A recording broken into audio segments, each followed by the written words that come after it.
Hello viewers, welcome to the channel. आज की इस वीडियो में हम करने वाले हैं क्लास 6 का ज्योग्राफी का टर्म 2 में पूछे जाने वाले क्वेश्चन आंसर्स। वीवर्स, टर्म 2 में 4 चैप्टर आने वाले ज्योग्राफी में चारों चैप्टर्स के क्वेश्चन आंसर्स हम इस वीडियो में डिस्कस करेंगे। इस वीडियो में जितने भी क्वेश्चन आंसर्स हम डिस्कस करने वाले हैं सभी बहुत इंपॉर्टेंट हैं और एग्जाम में इन्हीं में से क्वेश्चंस पूछे जाएंगे, तो अंत तक इस वीडियो को जरूर देखिएगा और एग्जाम में जाने से पहले क्वेश्चंस जरूर पढ़ लीजिएगा। तो चलिए शुरू करते हैं हमारी आज की वीडियो। हमारा पहला चैप्टर है मेजर डोमेन्स ऑफ अर्थ। इसका फर्स्ट क्वेश्चन है define biosphere. Answer is the narrow zone of land, water and air together form biosphere. Clear? It is the zone where life exists that make this planet unique. और एक ये वो zone है जहाँ पर life exist करती है और इसी की वजह से प्लैनेट यूनिक भी है। Next question is why is the northern hemisphere called the land hemisphere. Land hemisphere क्यों बोलते हैं नॉर्दर्न हेमिस्फीयर को? Because the hemisphere has 60% land area and 40% water area. ठीक है, 60% लैंड एरिया है, that is why it is called as land hemisphere. Next question is what is the composition of atmosphere. Atmosphere का composition क्या है? 78% nitrogen, 21% oxygen and बाकी जो other gases होती हैं कार्बन डाइऑक्साइड, आर्गन, नियॉन या और भी जो दूसरी गैसेस होती हैं सल्फर डाइऑक्साइड वगैरह, वो सब उन सबको मिलाकर कितना है? ओनली 1%। देखो मतलब 1% में कार्बन डाइऑक्साइड आती है, वो भी इतने ज्यादा है कि वो ग्लोबल वार्मिंग क्रिएट कर रही है। और सबसे ज्यादा कौन सी गैस है एटमॉस्फेयर में? Nitrogen. Next question is explain some of the characteristics of continent Asia. Asia जो कॉन्टिनेंट है उसकी करेक्टरिस्टिक्स बताने हैं। It is the largest continent of the earth. It covers about 1/3 of total land area of the earth. Earth का जो 1/3 part है वो खाली एशिया कॉन्टिनेंट का है। Next is tropic of cancer pass through this continent and this continent lies in the northern hemisphere of the earth surface. Earth surface के दो hemisphere है ना, northern hemisphere and southern hemisphere. तो Asia continent जो है वो northern hemisphere में पड़ता है। Next question is how the three domains of earth interact with each other. कैसे इंटरेक्ट करते हैं three domains of earth? Earth, water and land, sorry land, water and air. तो ये किस तरह से इंटरेक्ट करते हैं? The three domains of earth interact with each other and affect each other in some way or the other। किसी ना किसी तरह से एक दूसरे से कनेक्टेड है ही। किस तरह से कह सकते हैं? जैसे प्लांट्स है, plants survive due to carbon dioxide exhaled by animal and animals release carbon dioxide which is absorbed by plants during photosynthesis. Photosynthesis की ड्यूरेशन में जो है प्लांट्स जो है वो ऑक्सीजन रिलीज करते हैं और जो कि ह्यूमन बींग्स और बाकी सारे एनिमल्स इनहेल करते हैं ब्रीदिंग प्रोसेस में। और एनिमल्स कार्बन डाइऑक्साइड रिलीज करते हैं जो कि प्लांट्स एब्जॉर्ब करते हैं during the process of photosynthesis. तो इस तरह से दोनों इंटर रिलेट हो गए। और दूसरा क्या है कि जैसे जैसे ये अर्बनाइजेशन हो रहा है, इंडस्ट्रियलाइजेशन हो रहा है, जो वेजिटेशन डिस्टर्ब हो रहा है, तो उसकी वजह से बायोलॉजिकल बैलेंस बिगड़ रहा है और उसका अफेक्ट किसके ऊपर पड़ रहा है? एनिमल किंगडम पे भी पड़ रहा है। तो मीन्स कि अगर कहीं एक जगह कुछ गड़बड़ होती है तो दूसरे डोमेन में ऑटोमेटिकली डिस्टर्बेंस क्रिएट हो जाती है। नेक्स्ट चैप्टर है हमारा major landforms of earth. Earth के जो मेजर लैंडफॉर्म्स हैं वो क्या है? How is hill different from mountains. Hill जो है वो माउंटेन से अलग कैसे है? Hill is a land surface higher than the local area. जो लोकल प्लेन सरफेस होता है उससे थोड़ा सा ऊंचा होता है, जबकि elevation of about 600 metre and above is termed as mountain. Mountain कहलाने के लिए कम से कम 600 मीटर ऊंचा होना चाहिए, लेकिन जो हिल्स होते हैं वो कंपैरेटिवली लोअर हाइट की होती हैं। Next question is what is plateau. Plateau क्या होता है? Plateau is an elevated flat land. Mountains तो कॉनिकल होती हैं, टिप होता है, माउंटेन टॉप होता है, लेकिन जो प्लेट्यू होता है वो फ्लैट होता है, हाइट पर होता है, एलिवेटेड होता है, लेकिन फ्लैट लैंड होता है। It is flat topped table land, table form में होता है, इसका जो टॉप होता है वो कॉनिकल होने की बजाय टेबल फॉर्म में होता है, and elevated from its surrounding. Next question is what are plains? Plains क्या है? Large stretches of flat land are known as plains. बड़े बड़े फ्लैट लैंड जो होते हैं उनको प्लेन्स बोलते हैं। प्लेन्स बनते कैसे हैं? Form from the deposits brought by the reverse. Reverse आती हैं तो रिवर्स अपने साथ में सॉइल लेकर आती हैं, तो उनके डिपॉजिट होने की वजह से जो भी सब्सटेंस वो लेकर आते हैं उनके डिपॉजिट होने की वजह से प्लेन्स फॉर्म होती हैं। Next question is how are mountains useful to humans? Mountains किस तरह से यूजफुल है? Many rivers originate from the glaciers located in the mountains. Mountains से ही ग्लेशियर्स, माउंटेन्स पे जो ग्लेशियर होते हैं वो उन्हीं से रिवर्स ओरिजिनेट होती हैं। And different kind of flora and fauna found in mountains. Mountains are great tourist attraction also. लोग जाते हैं ना घूमने के लिए, तो टूरिस्ट अट्रैक्शन भी है, तो इस तरह से माउंटेन्स यूजफुल हो गए। Next question is river plains are thickly populated bye?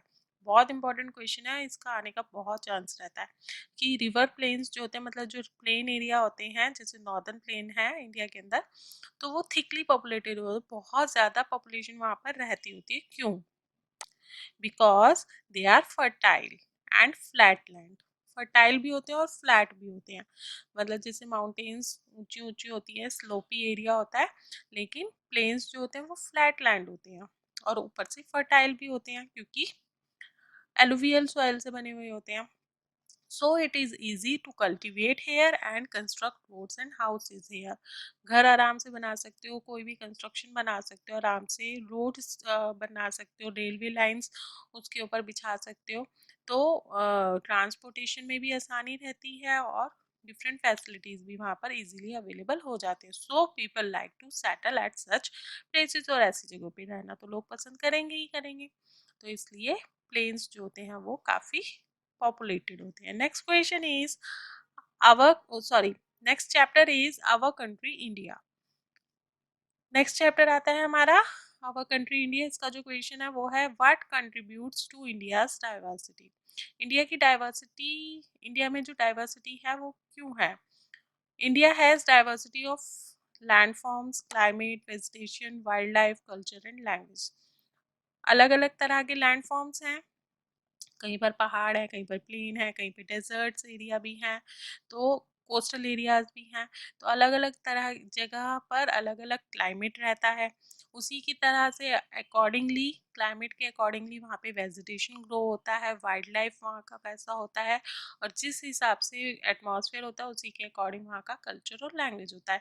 जैसे कि अगर हम माउंटेन एरिया में देखें तो वहाँ का जो कल्चर है और लैंग्वेज है वो डिफरेंट है, वहाँ का रहन सहन खान पान डिफरेंट है। अगर हम डेजर्ट एरिया का देखें तो अलग है, प्लेन्स में देखें तो अलग है।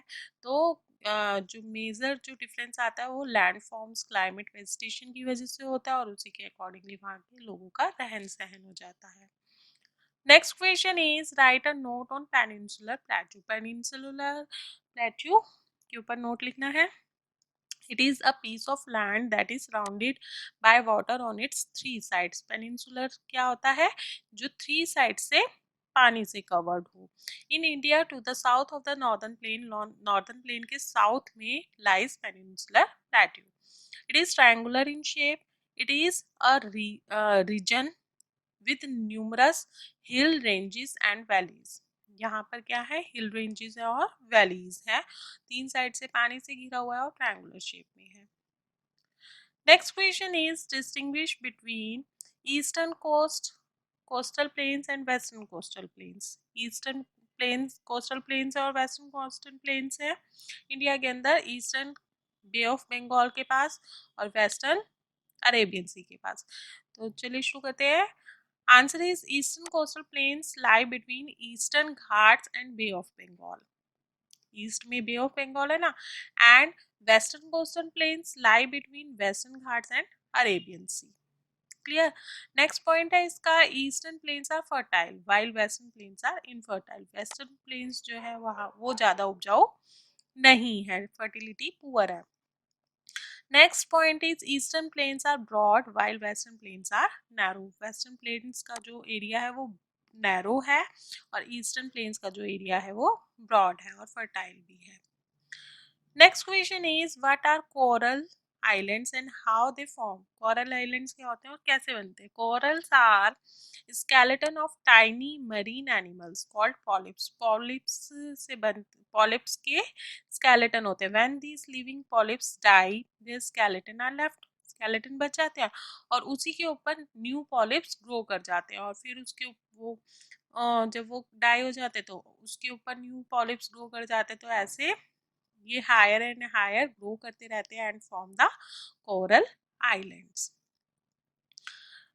Next question is how do you mean what do you mean by alluvial deposit? Alluvial deposit से क्या मतलब है? These are very fine soil brought by rivers and deposited in river basin। river basin में उसको deposit कर देते हैं। rivers आती हैं, rivers अपने साथ में substance लेकर आती हैं और वो river basin पे deposit कर देती हैं, तो उसको बोलते हैं हम alluvial deposits। बहुत fertile होती है ये soil। नेक्स्ट चैप्टर पर आते हैं। नेक्स्ट चैप्टर है India climate vegetation and wild life. इसका फर्स्ट क्वेश्चन है व्हाट इज क्लाइमेट। क्लाइमेट क्या है? The average weather condition that has been measured over many years. काफी लंबे समय तक जो एरिया का जो वेदर रहता है उसको बोलते हैं हम क्लाइमेट। वेदर जो कंडीशन जो होती है वो शॉर्ट पीरियड के लिए होती है, सुबह से शाम में चेंज हो सकती है। सुबह हो सकता है रेनी हो, दोपहर में सनी हो जाए वेदर, और या फिर इवनिंग में क्लाउडी वेदर हो जाए। तो डिफरेंट डिफरेंट हो सकता है, थोड़े थोड़े टाइम में बदल सकता है वेदर, लेकिन क्लाइमेट जो है वो काफी लंबे समय तक एक जैसा रहता है। Next question is why is one महोत्सव अरेंज्ड। वन महोत्सव क्यों अरेंज किया गया, क्यों लोगों को उकसाया गया वन महोत्सव सेलिब्रेट करने के लिए? To aware people to plant more and more trees, ताकि लोगों को पेड़ों की इम्पोर्टेंस पता चल सके, पेड़ों को ग्रो करने के लिए उन्हें प्रोत्साहन मिल सके और वो पेड़ों को कंजर्व करने में हेल्पफुल बन सके। Next question is what is the special feature of mountain vegetation. Mountain vegetation का क्या स्पेशल फीचर है, किस तरह के होते हैं? माउंटेन्स पे जो ट्रीज होते हैं वो किस तरह के होते हैं? They are conical in shape. Conical होते हैं ताकि स्नोफॉल जब हो तो स्नो उन ट्रीज की लीव्स के ऊपर बैठ ना सके, मतलब वो स्लिप हो जाए। कॉनिकल होंगे तो स्लिप हो जाएगी ना, अदरवाइज अगर ब्रॉड लीव्स होंगी उसकी तो उसके ऊपर वो सेट हो जाएगी और लीव्स को डैमेज करेगी। तो इसलिए जो माउंटेन एरिया में जो ट्रीज होते हैं वो कॉनिकल होते हैं। नेचर है, नेचर ने अपने आप ही जो है चीज़ों को एडजस्ट करके रखा है। Next question is mention the features of thorny bushes. Thorny bushes क्या फीचर है? Bushes are found in dry regions. Dry regions में मिलते लाइक डेजर्ट एरिया, और इनके जो लीव्स होते हैं, अब देखो माउंटेन एरिया में जो ट्रीज होते हैं वो कॉनिकल होते हैं ताकि स्नो सेट ना हो सके उनकी लीव्स पर, ठीक है। और जो डेजर्ट्स एरिया होते हैं वहाँ पे जो लीव्स होती हैं वो थॉर्न्स की शेप में होती है, मतलब स्पाइंस की फॉर्म में होती हैं।